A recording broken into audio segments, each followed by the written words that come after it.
Jimmy Class, a sprightly 83-year-old with a twinkle in his eye, had always been proud of his American identity. He'd served in the Korean War, diligently paid taxes for over 6 decades, and never missed an election.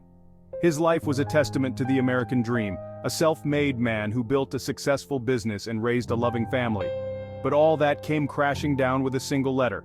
It was an official notice from the U.S. Citizenship and Immigration Services, informing him that he was not and had never been a U.S. citizen. His world, carefully constructed over a lifetime, crumbled before his eyes.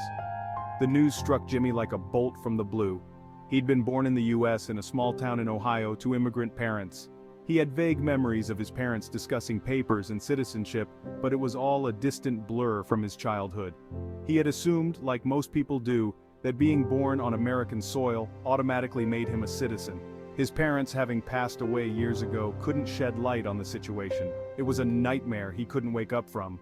The implications were staggering. Not only was his entire life based on a false premise, but he was suddenly vulnerable. Could he be deported? Would he lose his Social Security benefits?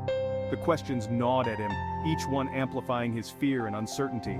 He felt stripped bare, his identity stolen, his life's work invalidated. His American dream had morphed into a Kafkaesque nightmare. The news of Jimmy's non-citizenship sent shockwaves through his family. His wife, Mary, was devastated. They had built their lives together, sharing dreams and weathering storms, always secure in their American identity. Now their future was cloaked in uncertainty. Their children, grown adults with families of their own, grappled with the news. How could their father, a pillar of their lives, suddenly become a stranger in his own country? The emotional toll was immense. Jimmy, once a jovial and energetic man, retreated into himself. The spark in his eyes dimmed, replaced by a haunted look of confusion and fear. He felt betrayed by the system, by the country he had served and loved. His trust in the institutions he'd always believed in was shattered. The life he knew, the life he'd built brick by brick, was reduced to rubble. The news spread through their community like wildfire. Neighbors, friends, and acquaintances were stunned. Jimmy, a respected member of their community, was now an outsider. Some offered support, others whispered behind their backs. The uncertainty of his future cast a long shadow over their lives. The fear of deportation loomed large, threatening to tear apart the fabric of their family. Every knock on the door sent shivers down their spines. Every phone call brought a wave of anxiety. They were living in a constant state of dread.